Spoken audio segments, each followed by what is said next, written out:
e pensa que a vida se resume somente nisso que está aqui. Mas a vida não resume somente nas coisas dessa terra. Aleluia.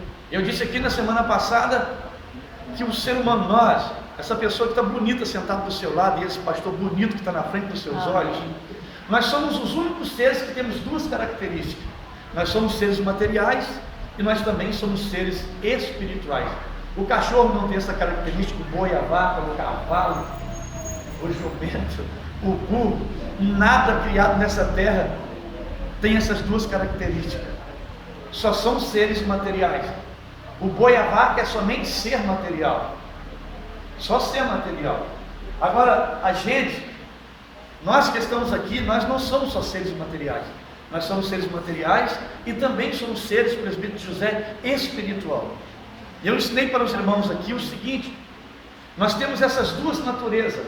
A natureza que eu alimentar mais, ela vai sobressair mais.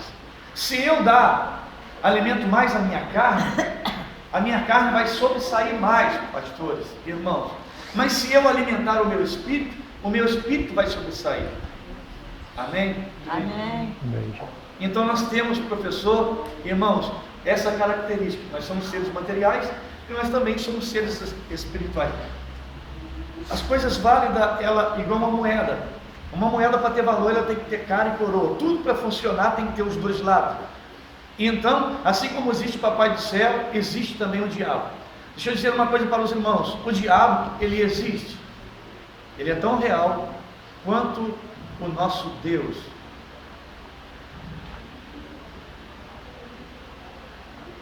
E para sabermos, para entrarmos no campo de batalha, quando você vai para um campo de batalha, onde você não conhece o seu inimigo, a batalha, irmã Vera, fica mais difícil, porque você não sabe a estratégia do seu inimigo. Você vai para uma guerra, você vai para um campo de batalha, e você não conhece as táticas do seu inimigo, então fica mais difícil essa batalha. Agora, quando você vai para um campo de batalha, e você sabe as armas que o seu inimigo tem, você sabe as táticas, a forma de guerrilha que o seu inimigo tem, então você vai precaver, você vai para uma batalha já sabendo aonde é que você tem que se defender, aonde é que você tem que atacar. Então, quando eu falei que vou falar a respeito do inimigo, a respeito do diabo, os irmãos devem ter tomado até um susto. Tantas coisas boas para você falar, mas você vai falar de Satanás, você vai falar de diabo. Na verdade, a palavra Satanás e diabo significa adversário. Diga adversário. Adversário. Então, esse é o significado da palavra diabo e Satanás. Adversário. Adversário de Deus e nosso também adversário. Então, só para trazer na memória dos irmãos, as armas de Satanás. As armas que Satanás tem e que usa são as mesmas armas do fruto da carne. O que é fruto da carne? Contenda, dissensão, heresia, falso testemunho. As armas que o inimigo tem e que age no mundo material é calúnia, mentira, inveja, perseguição, contenda, divisão. Arma que o inimigo tem, divisão, irmão, fofoca, contenda. Essas coisas são as armas do inimigo. Enquanto as armas espirituais são coisas opostas a essa: paz, amor, longanimidade, temperança, domínio próprio. São as armas que o Espírito de Deus, assim como o diabo, ele usa suas armas para poder inflamar a terra com contenda, divisão, disse-me-disse, não é? Grupinho, facções, grupinho daqui não fala com o de lá, o daqui canta melhor que o de lá, e eu prego melhor de lá. Isso são armas que o inimigo usa para poder dividir a igreja de Cristo, enquanto o que tem que aparecer é Jesus. Se eu prego bem, quem tem que ser glorificado é o nome de Jesus. Se você canta bem, honra para a glória do nome de Jesus, não é para você. Todas as coisas que fizermos de bem nessa terra, o nome que tem que ser glorificado é o nome de Jesus. O nome que tem que ser visto é o nome de Jesus. É Jesus que tem que aparecer na nossa vida, não é nós que temos que nos aparecer. Amém. Aquilo que fizermos tem que ser para a honra e para a glória do nome dele. E a gente tem que ter um cuidado muito grande com esse negócio, sabia?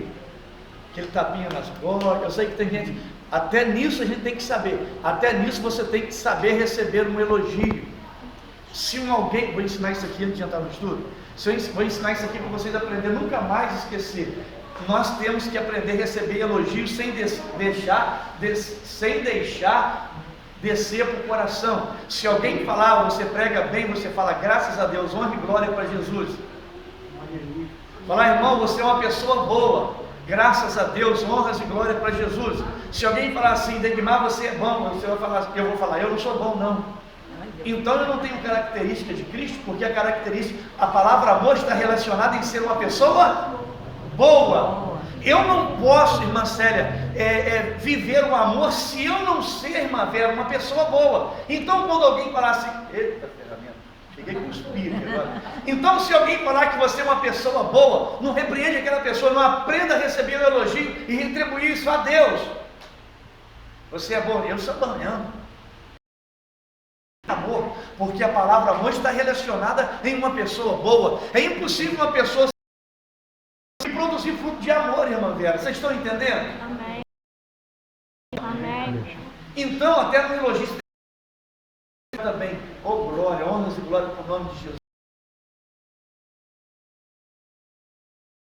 Graças a Deus que o irmão veio isso em mim, honras e glória. Nós temos que saber para não deixar desse honra e glória no nome de Jesus Cristo. Amado, isso aqui eu vou trazer umas referências bíblicas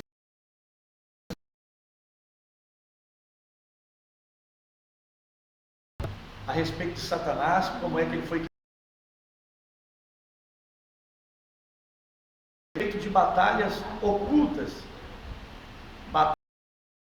Ninguém vê, aonde que ninguém vê, irmãos. Então eu queria que os irmãos prestassem bastante atenção. Primeiro, eu quero esclarecer uma coisa a respeito do diabo. O diabo é seus irmãos, a primeira característica. Você não deve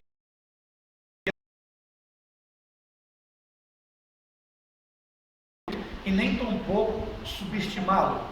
Quem entendeu, diga amém. Amém.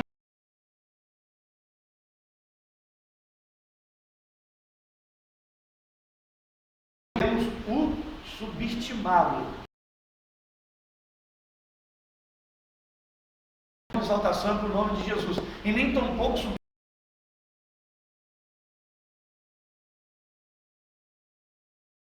Primeiro, quando você exalta, essa pessoa ganha força.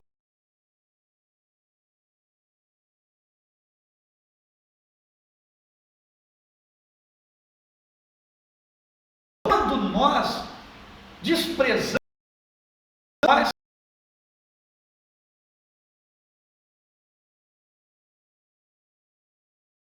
não nada, aquela folha seca ali. Aí,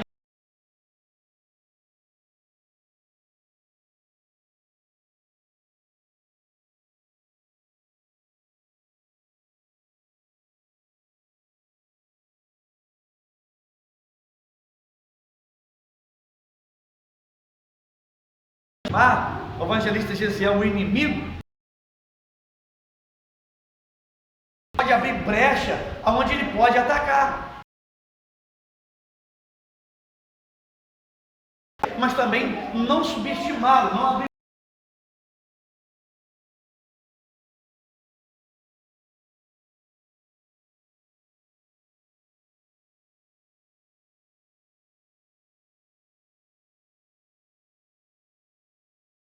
Depois de Deus,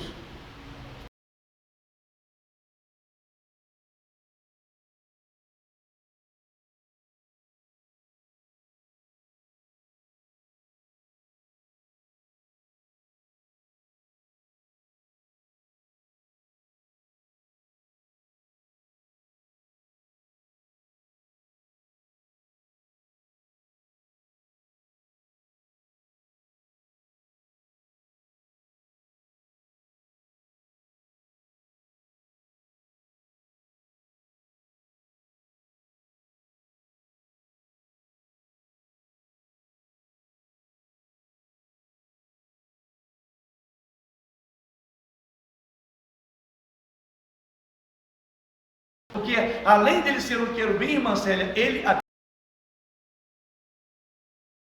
um ungido, além de ser querubim, pastor.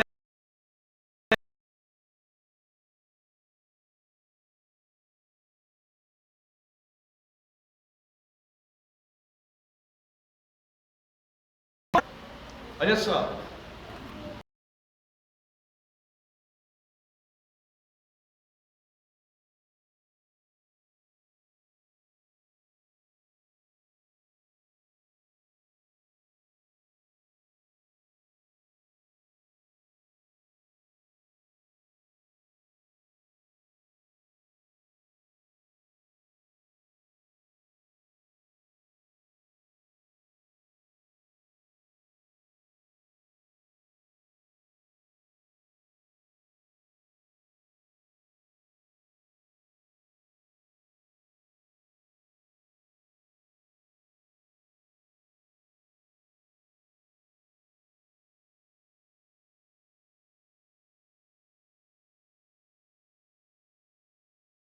Apocalipse, capítulo de número 12,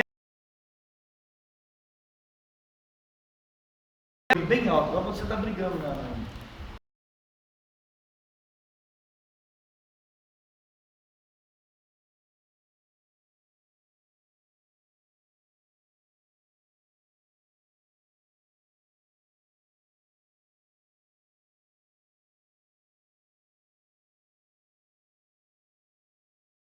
Ela disse aqui que ela leu no livro de Apocalipse, capítulo.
E viu Deus que era Boa luz.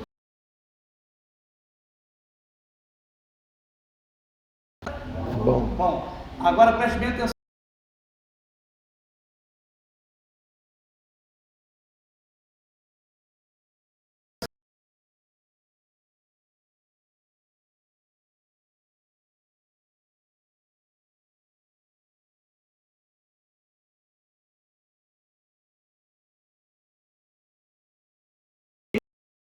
Que o Senhor Deus te fez. Amém.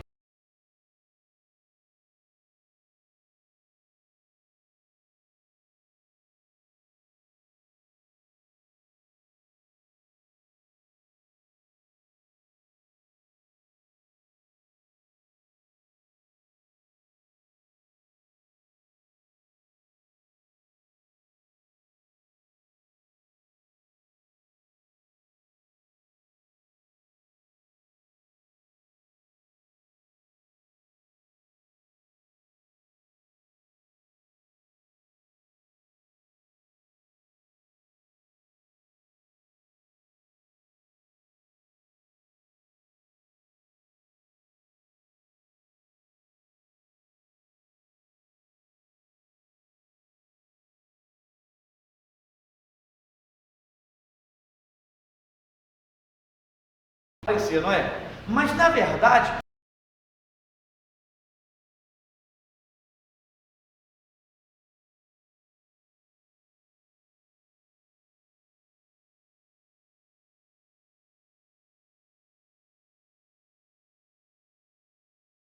eu queria que os irmãos abrissem a sua mente e entendessem que entre o capítulo 1 e o capítulo denominado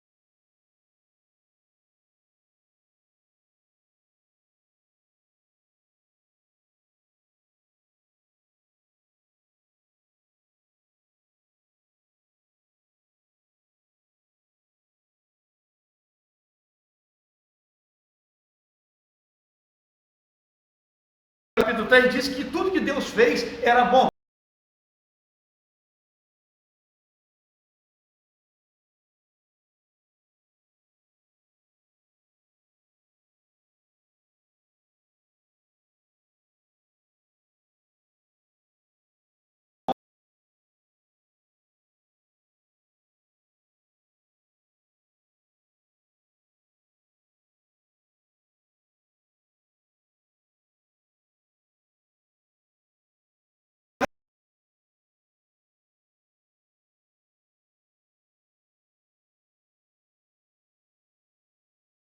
Miguel, eu sei.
vai achar Salmo, você vai achar Provérbio, você vai achar Eclesiastes, capítulo de número 28, você vai achar o que é Mendel, você vai Ezequiel achar 14.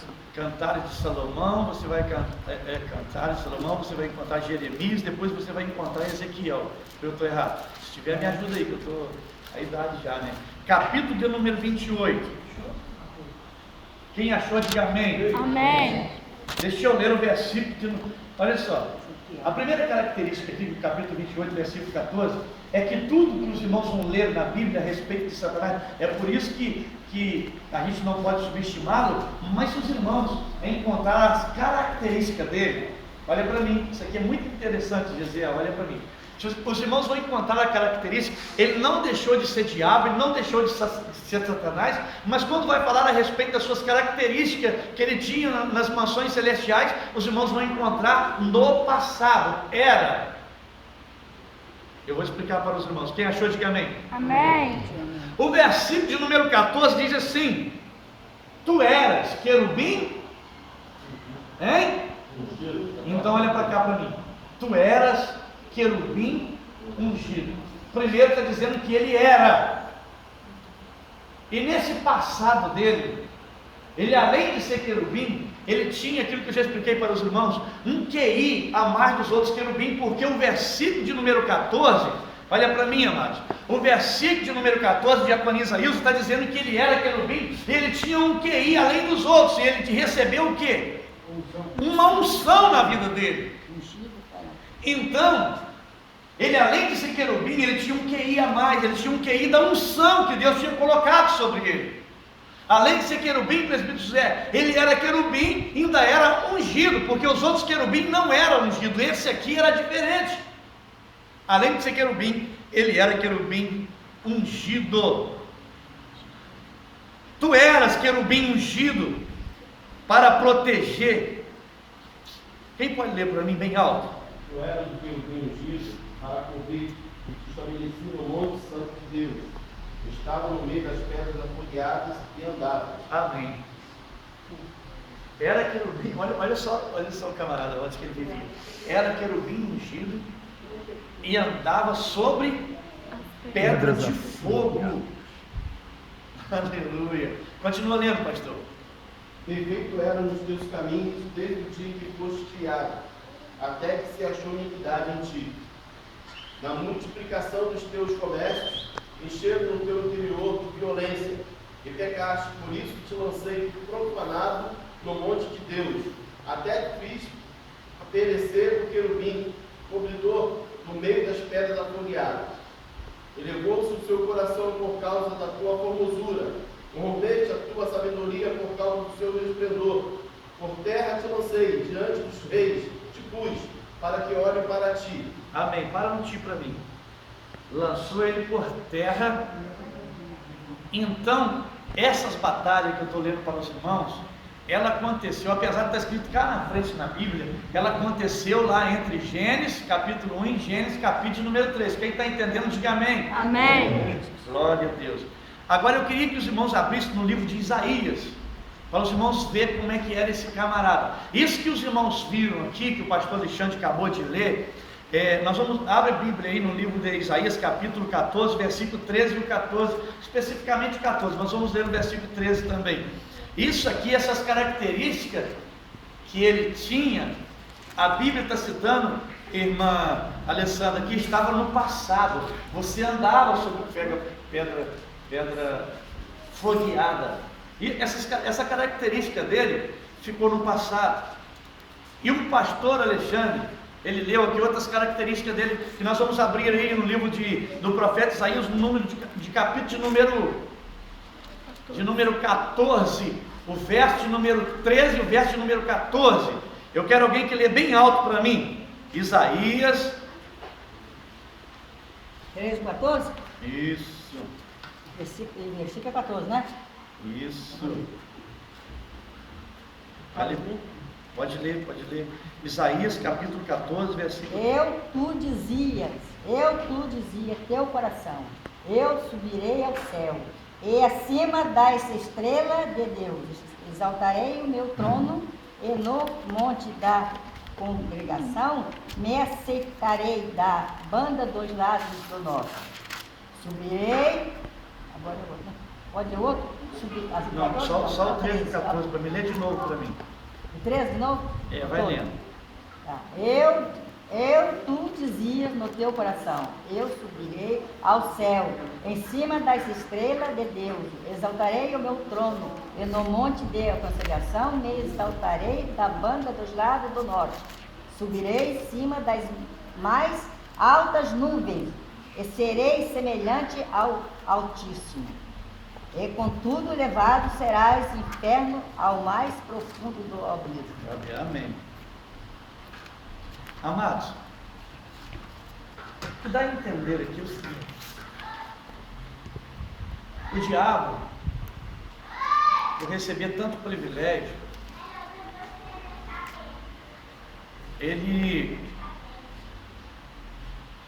o que dá a entender é que anjos, nós sabemos que anjos são espíritos, só que os irmãos entenderam que as características que Deus deu para ele, Deus deu privilégio para ele, Deus deu a unção que não tinha dado aos outros querubins.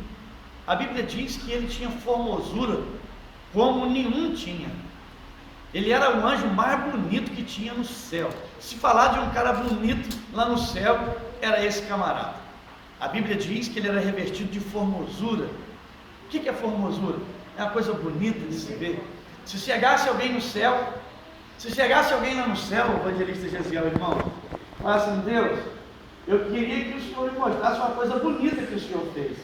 Ele ia chamar esse querubim ungido, porque a Bíblia diz que Deus revestiu ele de quê? De formosura. Não é isso que está escrito na Bíblia? Deus revestiu ele de formosura.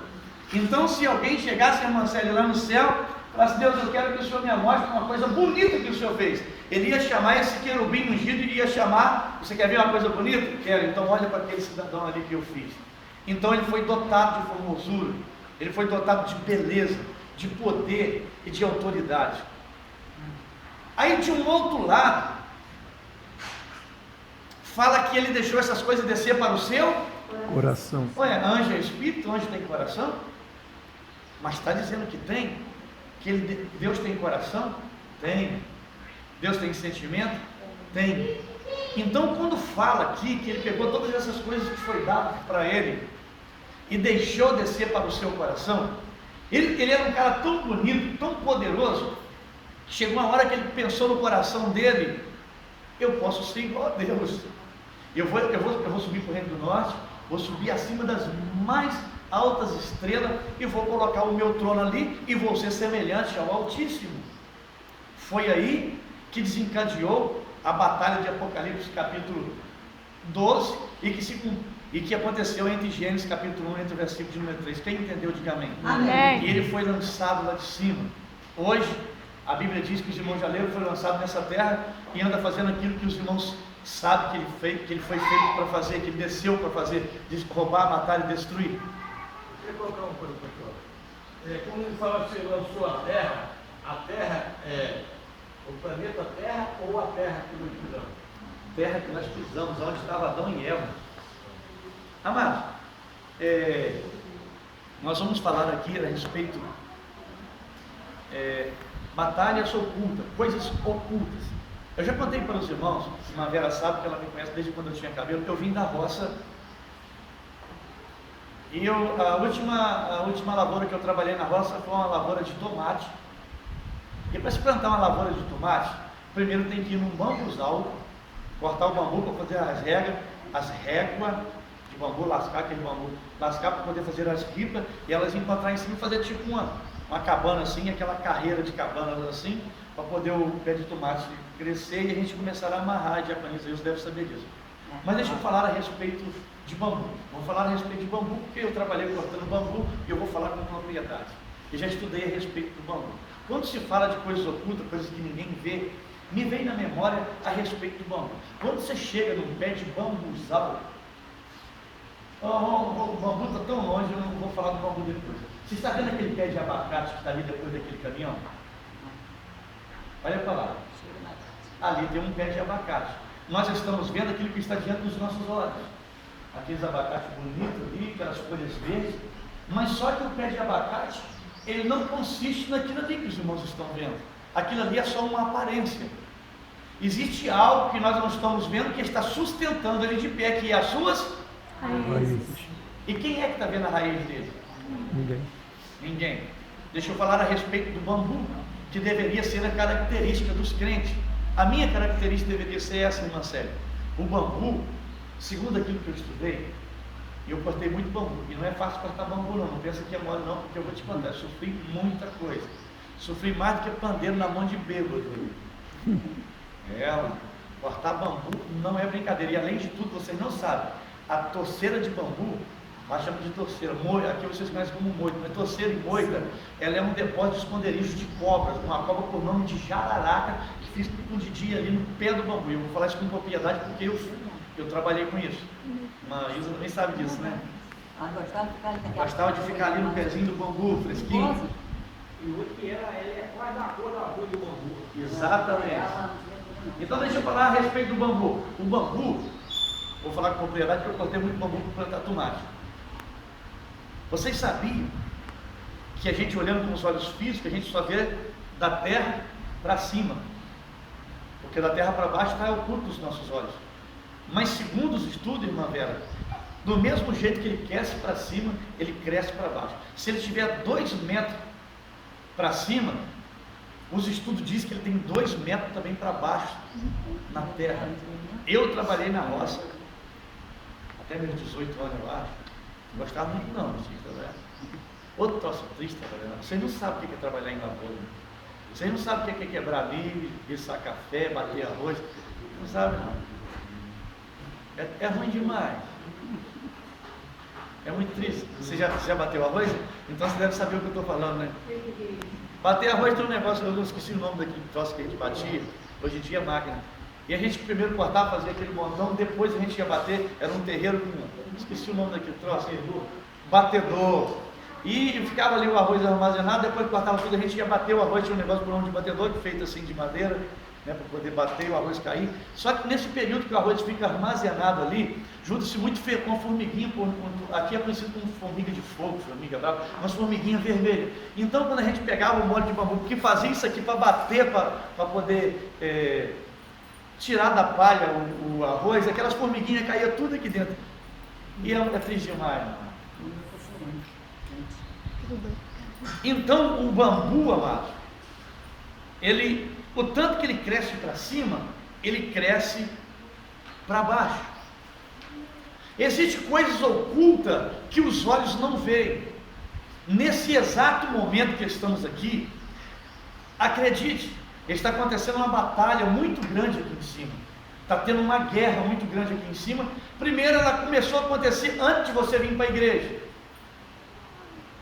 Muitas pessoas não conseguiram vir para a igreja hoje. Outros, acredite, tem alguém que está até acordado, mas provavelmente está na beira de uma rua conversando e fazendo nada, aquilo que o peixe faz, porque não conseguiram vir aqui. Ou talvez acha que não deve aprender, porque Degmar é um matuto da roça. Vou aprender com o Degmar.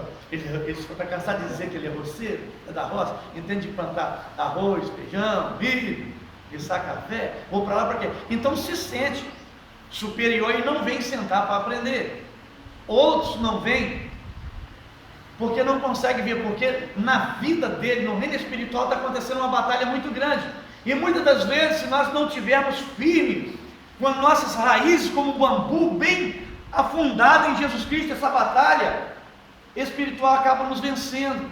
O desânimo. Você não pensa que quando bate aquele desânimo, eu já aconteceu isso na minha vida milhares de vezes, nunca aconteceu com vocês, não? Quem já aconteceu aquele desânimo, pô, eu não quero ir hoje, eu não estou com força para ir hoje? Sabe o que é isso? A batalha que está acontecendo aqui espiritual. Mas como a sua vida está alicerçada em Jesus Cristo, como a sua vida espiritual, a sua arma espiritual tem raiz em Jesus Cristo, mesmo que o desânimo bateu, você veio para a igreja, você venceu a batalha.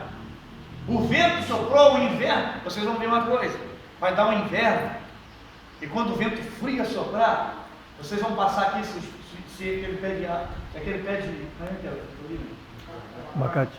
aquele abacate ele não morrer, vocês vão passar aqui no inverno, vocês vão ver que o vento frio, vocês vão olhar ali, mas vocês vão ver nenhuma folha, porque o vento frio vai passar, pastor Edson, queimando as folhas e assoprando e secando as folhas e elas caem, vai ficar ali, são os troncos, e se a sua raiz não tiver alicerçada lá embaixo na terra, esse pé de árvore acaba morrendo. A nossa vida espiritual, o inverno quando chega, é necessário estar igual o bambu, irmã Célia, evangelista Gisela, é necessário, irmã Sebastiana, quando o inverno chegar na nossa vida espiritual, professor, presbítero, irmã Alessandra, quando o inverno chegar, irmã, é necessário a nossa vida espiritual, a nossa árvore espiritual, porque nós somos uma árvore, vocês sabiam que a Bíblia nos diz que nós somos uma árvore, produzir bom fruto, a árvore que não produz, a árvore que produz, vocês sabem. Então, se essa árvore da nossa vida não estiver alicerçada na terra que nos alimenta, o inverno vai chegar e a árvore vai morrer. Então é necessário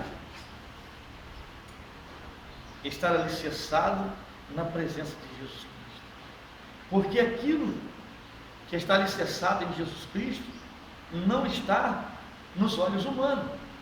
Olha para mim, o que está diante dos olhos humanos? Esse 1,81 m que está aqui, de vez em quando alguém me chama, eu não consigo entender porque algumas pessoas me acham bonito, é difícil ver um nariz do tamanho do meu. Vou pedir uma coisa a vocês, quando tirar uma foto minha, nunca tira do lado assim, não, olha que coisa horrível. Quando for tirar uma foto minha, tira de frente, que aí, eu não sei se o meu nariz foi para frente ou se o rosto foi para trás, mas ele está aqui. Então o que acontece, irmã, o que eu estou vendo aqui é um corpo, isso aqui está diante dos meus olhos, mas a sua estrutura espiritual ela não é vista com os olhos materiais. Eu vejo a roupa que você veste, eu vejo o fruto que você dá, mas o alicerce da sua vida é você que sabe como é que ele está com Deus. O alicerce da sua vida é você que sabe como é que está diante de Deus. Eu com as minhas vestes, eu com a minha fala, eu posso até apresentar uma coisa para vocês que não sou, sabia? Eu posso até enganar, eu posso botar aqui um paletó e uma gravata e parecer uma coisa que não sou, que infelizmente engana, irmã Vera, engana, e eu vou te contar uma coisa para vocês, e engana com uma perfeição tão grande, que até um dos maiores profetas da Bíblia se enganou com a aparência dos filhos de Jessé. O camarada Samuel, se os irmãos forem lerem a história de Samuel, olha para mim, o profeta Samuel da Bíblia, irmã Vera, irmãos, Gesiel, irmã Célia, o profeta Samuel da Bíblia, irmã Ilza, antes dele nascer no ventre da sua mãe, ele já tinha sido programado no ventre de Deus. Então esse menino, ele já nasceu para Deus. Ele, desde quando foi desmamado, foi apresentado no templo para servir a Deus. Um homem que era um grande profeta, tinha 3 características, irmã Vera. Samuel era profeta, Samuel era juiz, Samuel era sacerdote. Ninguém tinha essas características. Aquele camarada tinha característica, irmã Patrícia, de um homem de Deus. Mas quando ele chegou na casa de Jessé, ele olhou para o camarada, viu um camarada com o braço assim, ó. Não, melhor do Xande, olha lá.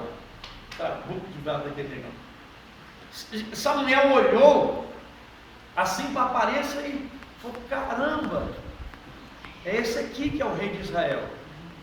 Esse camarada aqui, que vai ser o rei de Israel. O camarada era um profeta, era um sacerdote, era um juiz. Aí Deus falou: opa, Samuel, esse camarada aí não, Samuel. Mas Senhor, por que não é?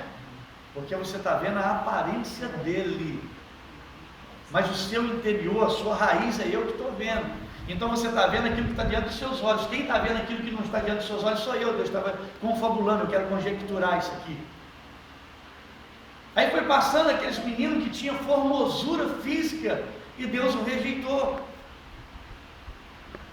Aí foi chamado aquela história que os irmãos sabem, um menino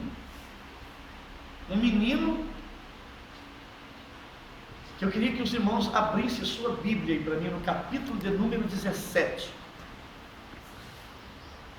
1 Samuel. Eu quero. Batalha oculta. Lutas que ninguém viu você travar. Aquela batalha que não tem ninguém vendo você lutar. 1 Samuel, capítulo de número 17. Abre aí capítulo 17. Verso 34, verso 35. 1 Samuel, capítulo 17.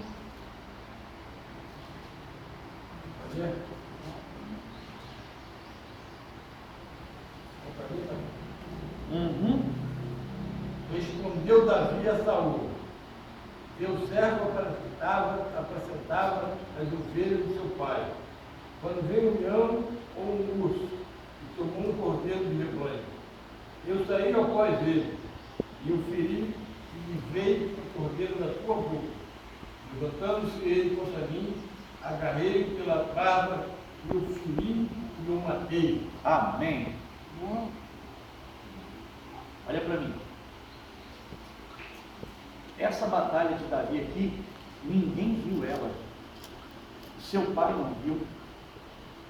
A sua mãe não viu. Os seus irmãos não viram. Essa batalha aqui, pastor Edson, ela estava ausente dos olhos de todos os seus familiares. Amado, eu tenho medo do cachorro vira-lata, mano. Se eu chegar na sua casa e tiver um cachorrinho vira-lata latindo lá, você vai ter que prender para mim entrar. Se tiver um pitbull então na rua, eu corto volta da rua. Um rottweiler. Você tem coragem de encarar um pitbull? Quem tem? Se você tiver, você está de parabéns, você é corajoso. Alguém tem coragem de enfrentar um pitbull aqui? Só no nome do Tem, Senhor.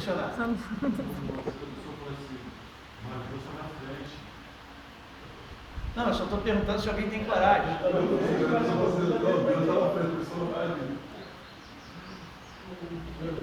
Eu não tenho coragem de enfrentar nem um cachorro pitbull, nem um vira-lata. Agora esse menino aqui, ó, que ele era ainda um adolescente. Esse menino que eu acabei de ler aqui, ele ainda não era maior de idade. E quando se trata de uma pessoa que não é maior de idade, ele está entre adolescente e jovem, que ainda não é maior de idade. Ele ainda não era maior de idade. E essa luta dele aqui, diácono Adriano, ninguém viu ele enfrentando um leão. Ninguém viu o presbítero José enfrentando um urso.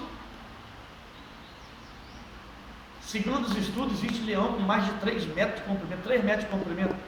Se eu corro de um esse cachorro bravo aí, Pitbull. um pitbull de 50 centímetros, imagina enfrentar uma fera de 3 metros de comprimento, irmão. Um bicho que a Bíblia chama até de rei da selva, a Bíblia não, a circunstância aí, o dia a dia, chama até de rei da selva, só que ele enfrentou uma batalha que estava longe dos olhos de todo mundo. O seu pai não viu, a sua mãe não viu, os seus irmãos não viram, os seus amiguinhos não viram, mas ele teve que encarar, o presbítero José, um leão, ele teve que encarar um urso, Gesiel. E quantas batalhas nós enfrentamos e que ninguém vê? Existe batalha, primeira batalha, já provei para os irmãos que ela aconteceu no céu, no capítulo 12, versículo 7, que aconteceu entre o capítulo 12, versículo 7 de Apocalipse, aconteceu entre o capítulo 1 e o capítulo 3 do livro de Gênesis. A primeira batalha, a primeira guerra que teve, ela não foi na terra. A primeira guerra que teve, ela foi no Céu. céu. A primeira guerra que teve no céu. E esse menino, irmã Vera, ele enfrentou uma batalha, Gesiel, que estava longe dos olhos de todo mundo, mas ele teve que enfrentar ela. E quantas vezes você enfrenta uma batalha que não tem ninguém vendo? Aquela batalha que às vezes, muitas das vezes, te pega de madrugada na sua cama. Aquela luta tremenda que não tem ninguém vendo você passar, mas você está passando por ela. E existe um outro campo de batalha, amado. Olha para mim. Aqui, ó. Está vendo? Isso aqui, como é que é o nome disso aqui? Crânio? Externo. Sério. Não, essa caixa aqui, o cérebro está aqui dentro. Crânio, né? Apesar que o meu é pequenininho. A mão da cabeça pequenininha aqui, ó. Está vendo esse crânio aqui pequenininho? Olha para mim. O maior campo de batalha da minha vida está aqui dentro, ó. Amém. Deixa eu ver o seu aqui. Se julgar pelo tamanho dele, é maior que o meu. Nossa, é grande. Deixa eu lá medir do José, peraí. Não, faz isso não. Estou brincando. Você vai ter que abraçar. Eu estou brincando. O maior campo de batalha de Degmar está aqui, irmã Vera. Tão pequenininho, mas você não sabe o tamanho da guerra que vive aqui dentro. Amém. Está vendo essa cabecinha sua aí? O maior campo de batalha da sua vida está aí dentro, aonde ninguém vê. Sabia, irmã? Deixa eu ver assim. O maior campo de batalha, você tem 1,82 m, 1,60 m? Isso aqui deve ter o quê? Uns 40 centímetros assim? Só os cabelos. Ela tem 1,60 m, esse corpo tem 1,60 m, mas a maior batalha desse 1,60 m está nesse 40 centímetros aqui. Ó. Aqui dentro é o maior campo de batalha. E aqui dentro ninguém vê. Amém. É só você e Deus que sabe o que está passando dentro da sua cabeça, a batalha que você está enfrentando aqui dentro. Então, deixa eu dar um conselho. Vamos procurar todos os dias nos envolver com Deus para alicerçarmos cada vez mais a nossa vida na presença do Senhor. Amém. Amém? Espero que eu tenha ajudado os irmãos. Eu não quero tomar mais tempo dos irmãos. Dizer aos irmãos que a partir de 7 horas da noite